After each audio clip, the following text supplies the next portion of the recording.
Hello दोस्तों, आप सभी का स्वागत है एक बार फिर से हमारी YouTube channel unique story world में। दोस्तों, आज की इस वीडियो में हम आपके लिए लेकर आए हैं एक अनोखी कहानी जिसका नाम है विश्वास।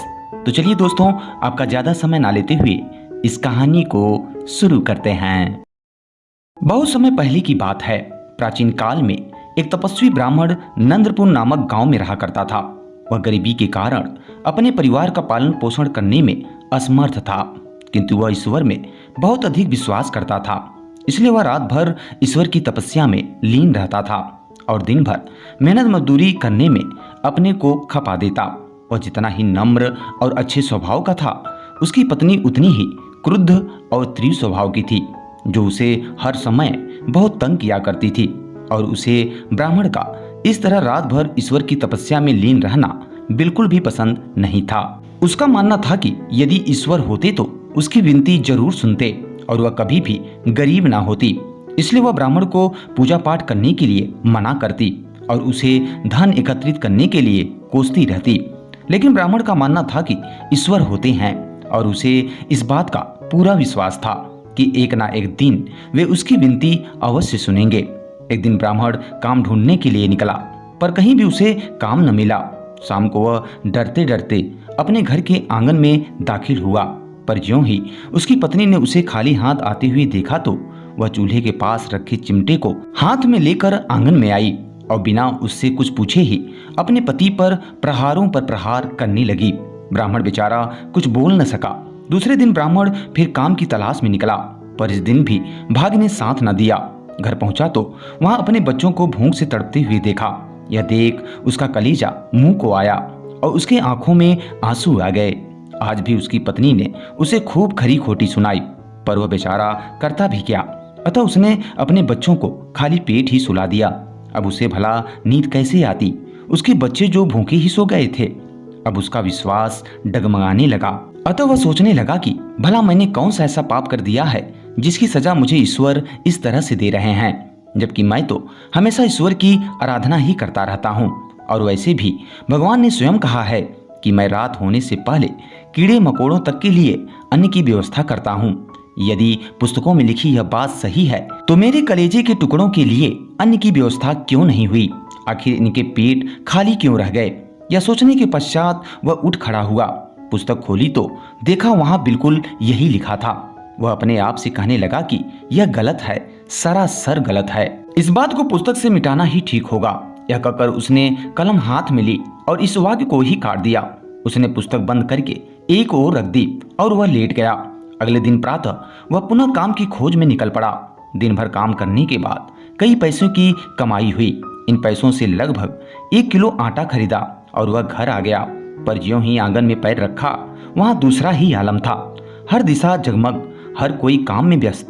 उसे ऐसा लगा कि शायद वह किसी दूसरे के घर में आ गया हो।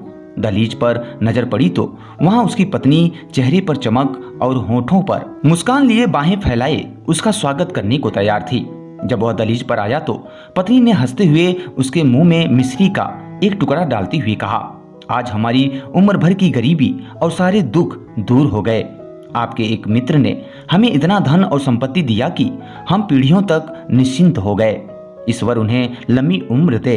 अपनी पत्नी की यह बात सुनकर ब्राह्मण सोचने लगा कि मेरा ऐसा कौन सा मित्र है जिसमें इतनी दान देने की शक्ति है।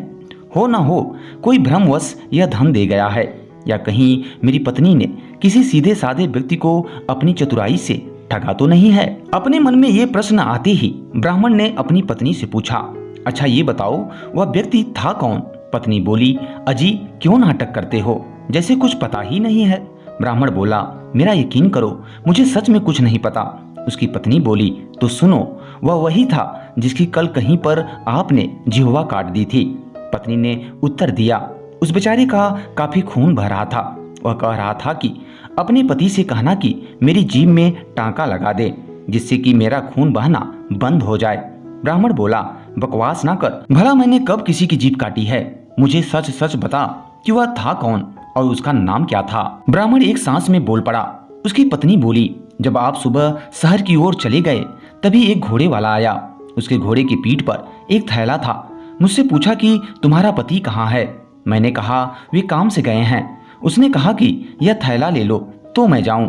हमने थैला ले लिया और जब उसे खाली किया तो उसमें ढेर सारे हीरे, रत्न, मोती और सोने के सिक्के थे। थैला लौटाते हुए हमने उनसे पूछा कि आप कौन हैं, क्या नाम है आपका, ये रत्न, हीरे आदि कहाँ से लाए। उसने जवाब में कहा कि तुम्हारे पति का मुझ पर ऋण था। कल रात तुम लोगों के पास कुछ भी खाने को नहीं रहा होगा। तुम्हारे पति ने क्रोध के लहजे में मुझसे तगादा किया।